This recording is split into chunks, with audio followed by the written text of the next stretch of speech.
1 an et demi après la mort de Jean-Pierre Pernaut, sa fille Lou Pernaut subit encore et toujours du cyberharcèlement. Ses détracteurs ne se gênent d'ailleurs pas pour évoquer son défunt père dans leurs messages de haine.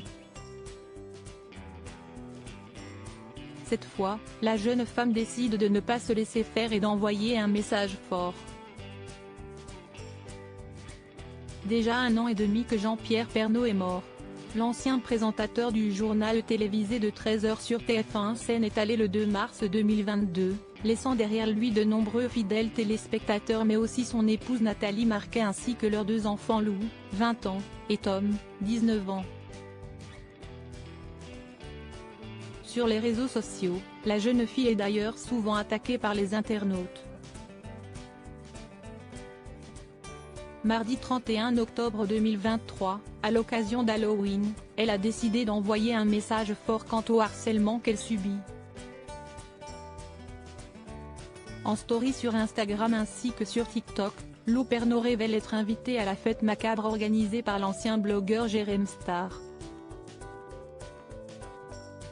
Pas question pour la jeune brune de se déguiser en Mercredi Adams comme la fille d'Adriana Carambeu ou encore en pan-géant à la manière d'Heidi Klum. Lou Pernaut souhaite faire original, mais surtout engagé. Ainsi, elle apparaît vêtue d'un t-shirt sur lequel sont inscrits les messages les plus durs qu'elle a reçus via les réseaux sociaux.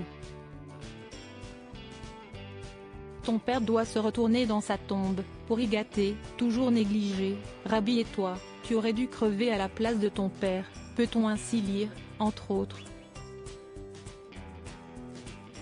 Halloween CIST un soir, le cyberharcèlement CIST toute l'année, lance-t-elle.